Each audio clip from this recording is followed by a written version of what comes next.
Okay, mechanisms of evolution. These are notes. We're going to go through them. When we're done, we'll cut it out and glue it into the journal. So, going to start off over here in this corner. Genetic diversity and biodiversity. Okay, so we've talked about biodiversity before. Okay, the amount of variety of species in an ecosystem. So more biodiversity means a healthier ecosystem. Okay, so healthier, remember talking about more stable? Healthier ecosystem with more biodiversity. But if there's less biodiversity, that's more fragile, or they say less stable ecosystem. So the more biodiversity are, the healthier it is, the more stable. All right. The most biodiverse biome on our Earth is the ocean, because it has the most diversity. There's the most going on. It is also the most stable. Okay? Now, take that idea of biodiversity. Variety is good. Move on to genetic diversity. Genetic diversity is also very good. The more genetically diverse a population is, the greater chance of survival for the species. All right? Greater species survival. Genetic diversity allows for a better chance of adaptation. So an attribute that helps them survive, and the adaptation to changes in the ecosystem, whether it's the climate changes or the resources available changes or whatever it is. That genetic diversity allows for the variety that you need to find the right attributes for survival. So that's kind of the essential mechanism understanding behind evolution. Okay. Jump over to this one right here, recombination. Recombination is the mixing of DNA of two parents. So when you have two parents, you have sexual reproduction. All right? So that sexual reproduction in the process of making gametes, which are the eggs in women and the sperm in men, or in females and males. There's this process called crossing over, where the DNA is mixed so that each egg has a different mix of the mom's DNA and only half of it. And each sperm has a different mix of half of the father's DNA. So that each offspring, doesn't matter how many kids they have, is going to be genetically unique and therefore have unique traits. And that goes back to that genetic diversity. For the species survival, you need variety within the population. And that comes from recombination. Okay? So the result: increased genetic variety in the offspring. This remixing of the parental DNA. Asexual reproduction. Okay, asexual means just one parent. Asexual reproduction does not have this, therefore no genetic variety. So species that reproduce asexually have a decreased possibility of that. We'll talk a little bit more about asexual compared to sexual reproduction later, but it's an essential part of understanding this. idea of genetic variety and variety being essential for evolution. So those species that sexually reproduce have a better chance at effective evolution, and because they have more variety in the population.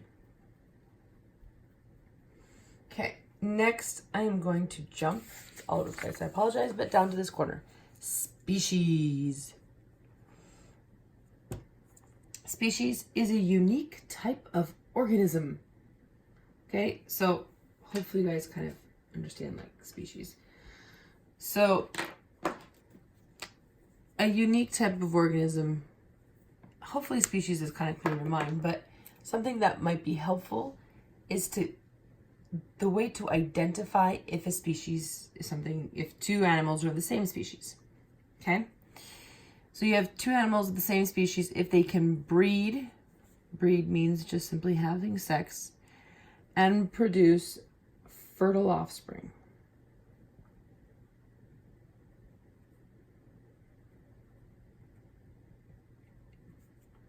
Okay, offspring, we're just talking about babies. Fertile means specifically able to have babies.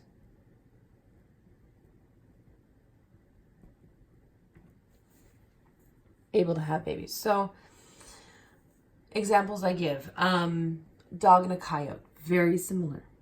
They have sex, there will never be babies. Never, never. I've seen it over and over again at the ranch. Dogs and the coyotes having sex, no babies. But you take two species that are more similar. A horse and what's called an ass. You take the two, they have, and you breed them, and what you'll get is a donkey. Donkeys, so there's a baby born, but donkeys can't have babies. Donkeys are not fertile. Okay? So if horses and asses were the same species, then the babies would be fertile.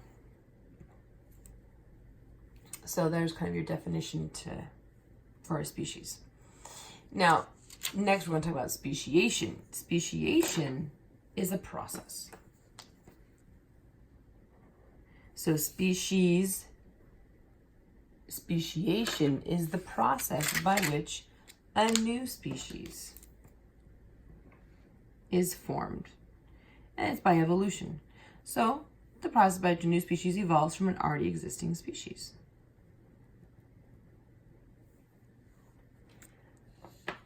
Okay, so the most classic example of speciation is looking at the many types of finch birds on the Galapagos Islands. I think I've heard once that there's 14 different types of finch birds on the Galapagos Island. To me, that's just kind of fascinating.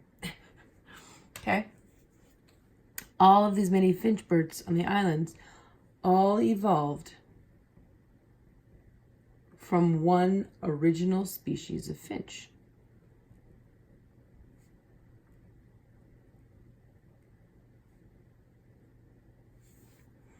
They had so much competition between them that they had to diversify their eating habits so that they would each occupy a unique niche within the ecosystem of the Galapagos Islands, which are not as probably diverse or as not as So where does this genetic diversity come from that allows for speciation? Well, from mutations. Okay, mutation is a good thing. It sounds like a bad thing, but for evolution, it's essential. A mutation is a change in the DNA, which is the code, all right, your genetics. So a change in the DNA code. Now, insertion, deletion, substitution are different like categories of mutations, and we'll talk about that later, but just kind of adding it in there. So that mutation needs to happen in a gamete cell if it's going to affect the next generation. Okay? I always talk about that spot right there in my arm. I wasn't born with that spot. That spot I got from exposure to sunlight. And so much UV radiation caused a mutation. And that mutation probably just affected one cell, causing more melatonin to be produced. Well, that one cell has multiplied, reproduced. Now I have a spot of cells. That mutation is limited to just the cells right there that are darker in color. If I have kids, that mutation doesn't get passed on to my kids because it's only in these cells. If I want a mutation passed on to my children, it has to be in my eggs. So mutations happen in the eggs, or for the guys, in the sperm. Those mutations are what can change populations. So mutations are a good thing because the result of mutations is increased genetic diversity. That variety, okay, in the population, this promotes evolution.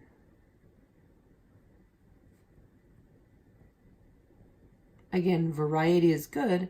This is how variety happens, through mutations. Now, mutations are a good thing for evolution. For individuals, the mutations could be good or bad. Good mutations result in that adaptation that helps them survive better. A bad mutation usually ends up in cancer. So for the individual, cancer is a bad thing, but for the population, all the potential for a good trait coming out and having that variety is worth it. All right, next we're going to talk about is complexity theory. Complexity theory is the idea that over time, with evolutionary changes, new species that exist. So you'll start with a species, and then speciation, you get a new species, and speciation, you get a new species. As that and the mutations that are happening, these new species that exist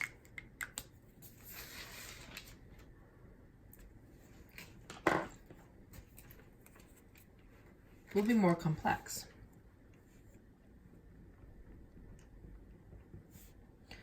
The molecules will have increasing complexity.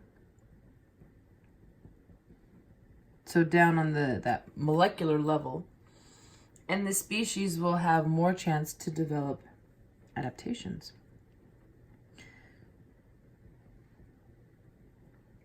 Okay, so increasingly complex. If we go back to the example when we were doing the cladogram, and we looked at the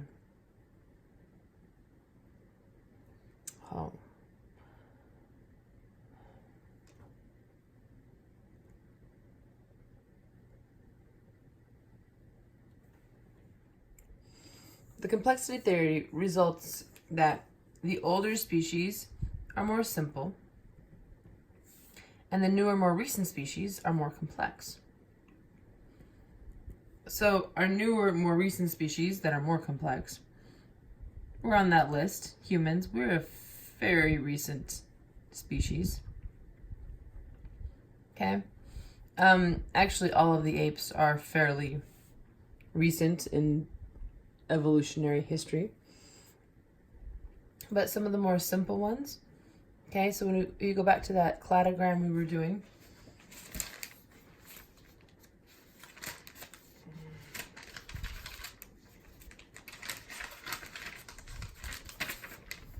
okay.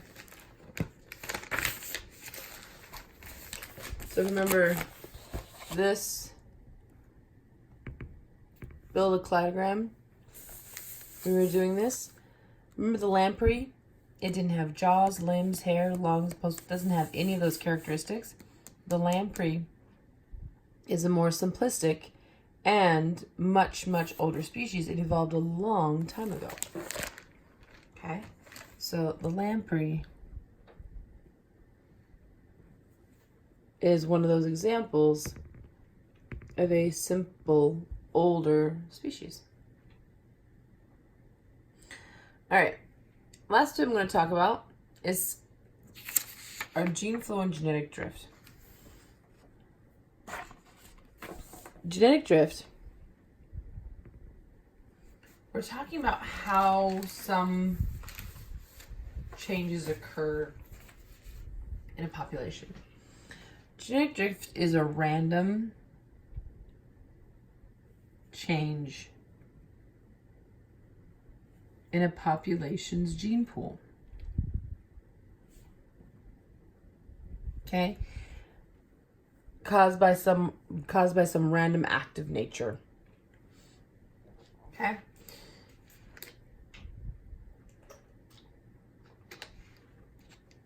The population has a decrease in genetic variety when you have genetic drift. So, for example,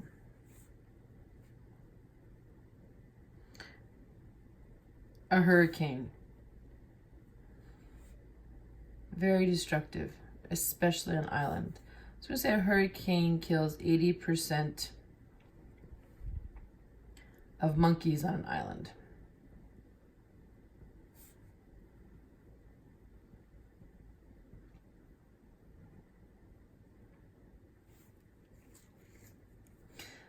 The 20% that survive have a lot less genetic variety than the original 100% that were there. So with 80% being killed, a lot of the genetic variety within that population was lost.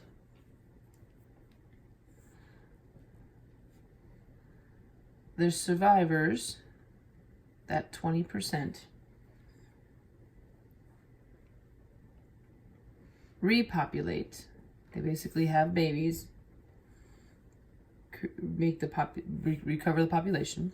So the survivors repopulate, but they do it with a smaller gene pool.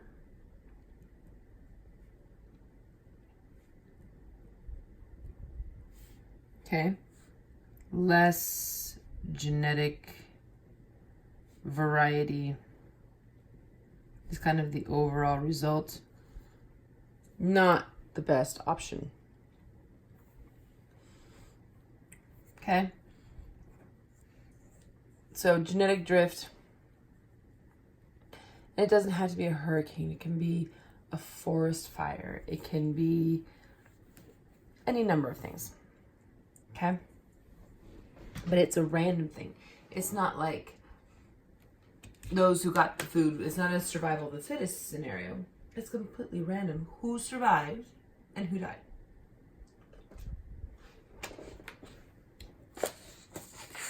All right. Last one, gene flow. So flow means like for liquids to move, okay? Gene flow is when you're looking at a population, okay? And there's a change in the population's gene pool. But this time, it's not because of some random act of nature killing. It's because we have organisms that move. They migrate. You have some individuals leave one population, go someplace else and populate there. Or join a different gene pool. So that gene flow. If individuals move into a population, so if you have new arrivals, you get more genetic variety. That's good for that population. If individuals move out of the population, we have less genetic variety. Okay.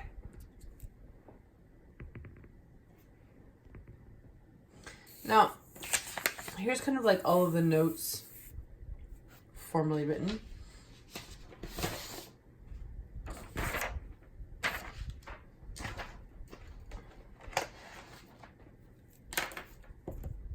cut dotted lines only. So as always, I recommend cutting the borders.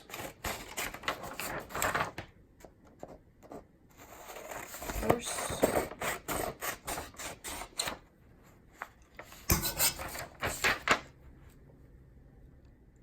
So notice you cut dotted lines only.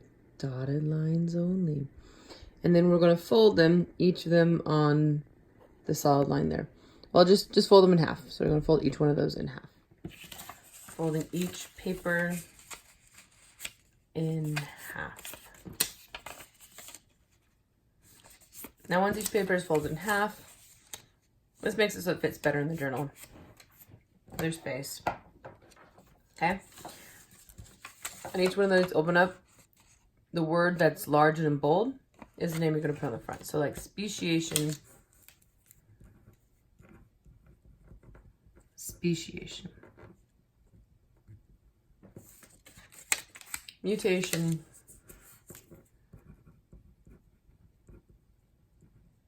Mutation. Gene flow.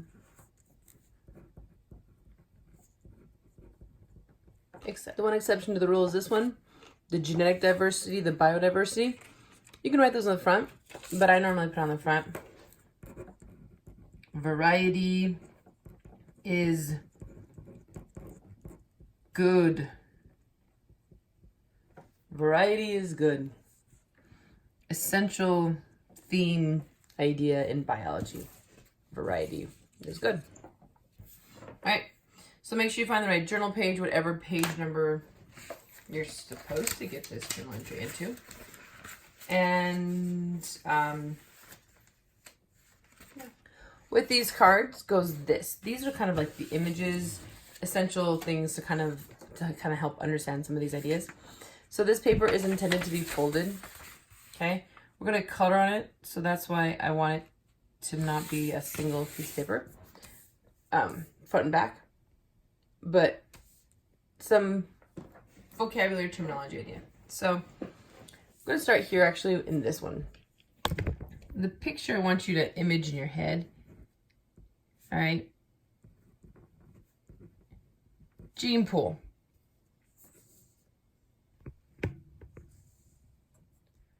Starting with this image, we're going to try and understand the idea of gene pool. Okay. We have a population here of javelinas, and each one has genetics. So these represent genes that are available. All of these genes together is the gene pool because they're all within the same population. So all the genes available in a population, that is a gene pool. Okay, and as we talked about before, the more diverse gene pool is a good thing because it creates a more diverse population, which is key for survival of the species. So variety is good. Okay. Here, you need colors for this to work. It's supposed to be printed in color, but meh. You could always use colors. I will use green and orange. I have here on the left orange beetles. I have here on the right green beetles. We have two separate populations. Population number 1, population number 2, and then we have this green bug right here who has decided, for whatever reason, however it has resulted, he's changing populations. He's moving from this population to that population and taking with it his genetics. He is doing migration, and he is changing the gene pool he has left. This is now going to be less diverse. And this population is now going to be more diverse. This is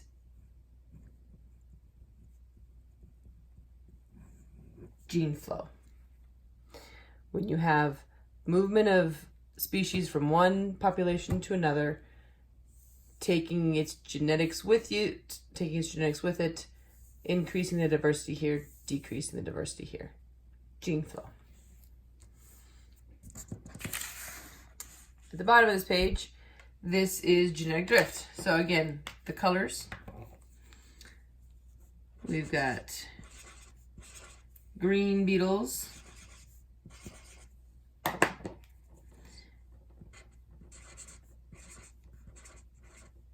and orange beetles,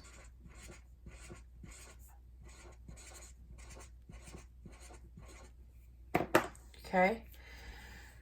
So we have population before. We have this lovely population here on the left from before. In that population, we had 1, 2, 3 green beetles to 1, 2, 3, 4, 5, 6 orange beetles.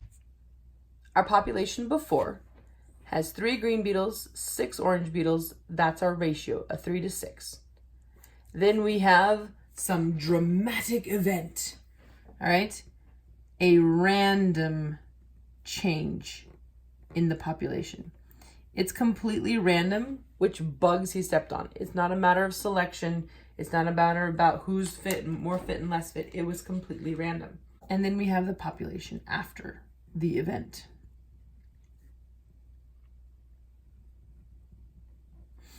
We now have a new ratio. We have just one green bug, one green beetle to 6 orange beetles.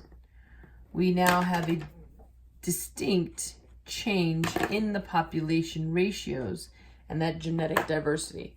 And these random changes always result in less genetic diversity and usually trying to demonstrate a change in ratios. How much one of the other. Okay, on the back side of this worksheet, I have a few things here. So if you look at this, we have mechanisms of variation, which are these 3. And then down here, mechanisms of change, which are these 2. So let's go through these. Mechanisms of variation. Mutation, okay? So that change in the DNA that provides all the different types of traits there are. I mean, the green beetle, there's a mutation in the DNA, and the offspring, because of that mutation in the gametes, the egg or the sperm, the offspring now is different because there's different genetic, and we have variety mutation. Okay? Sexual reproduction. Okay? So that, remember that talking about that recombination, the combining of 2 parents, all right? Mixing and combining their DNA and resulting with that offspring. Every single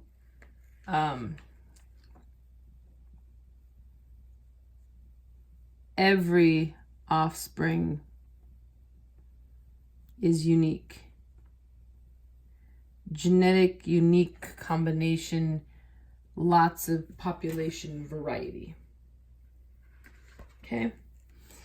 And then here we have again gene flow. We have the 2 populations.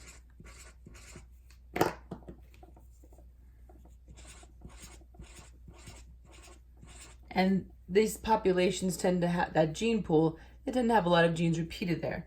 So just because this one changed from one population to another, we now have variety.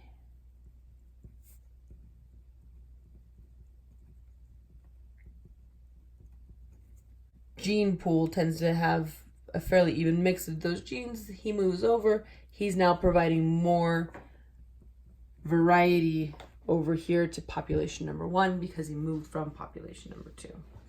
So those are mechanisms of variation. So mechanisms of change include genetic drift, okay? In genetic drift, we have that random chance event, okay? Some sort of a natural disaster that changes that population ratios, okay? So just like we showed that on the other side. So genetic drift is an example of a mechanism of change.